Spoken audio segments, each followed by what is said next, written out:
அந்த இருளான காரியத்தை கர்த்தர் வெளிச்சமாய் மாற்றுவாராம்.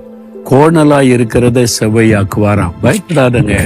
உங்க வாழ்க்கையில இருக்கிற இருளை வெளிச்சமாய் மாற்ற கர்த்தர் வாக்கு கொடுத்துட்டார்ல.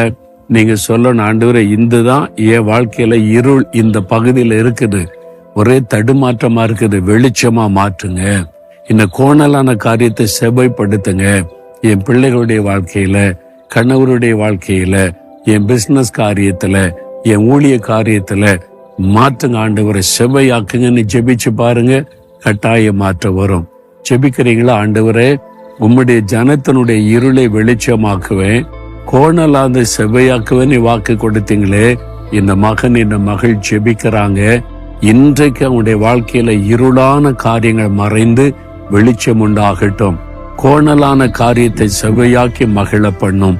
இயேசு கிறிஸ்துவின் நாமத்தில் ஜெபிக்கிறேன். ஆமேன், ஆமேன்.